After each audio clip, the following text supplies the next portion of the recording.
Rahuri police station येथे बनावट दिव्यांग प्रमाणपत्र बनवल्याचा गुन्हा दाखल करण्यात आला होता। गुन्ह्यातील आरोपी 1 ताज निसार पठाण, 2 रुबीना ताज पठाण या पती पत्नींनी बनावट दिव्यांग प्रमाणपत्र बनवून घेऊन संजय गांधी निराधार योजना व इतर दिव्यांगांना मिळणाऱ्या योजनेचा लाभ घेऊन शासनाची फसवणूक केल्याबद्दल श्री दीपक नामदेव साळवे, ग्राम महसूल अधिकारी, देवळाली प्रवरा यांनी फिर्याद दिली होती।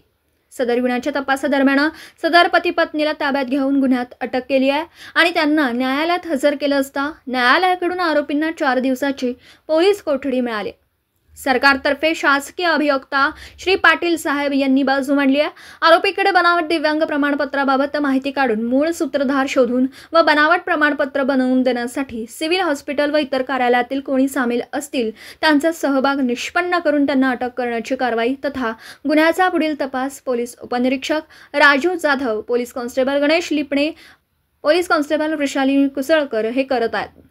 गुन्ह्याची कारवाई माननीय श्री सोमनाथ घारगे साहेब, पोलीस अधीक्षक अहिल्यानगर, माननीय श्री सोमनाथ वागचौरे साहेब, अपर पोलीस अधीक्षक श्रीरामपूर, श्री डॉक्टर बसवराज शिवकुजे साहेब, उपविभागीय पोलीस अधिकारी श्रीरामपूर उपविभाग जिल्हा अहिल्यानगर यांच्या सूचना व मार्गदर्शनाखाली पोलीस निरीक्षक Sanjay R Thenge, police Raju Jadhav, police constable Ganesh Lipane, police head constable Rahul Yadav, police constable Sheshrao Kute, police constable Vrushali Kusalkar, police constable Anjali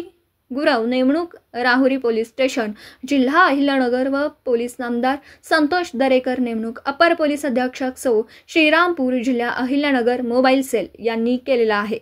Deepak साळवेसह news 14 Rahuri.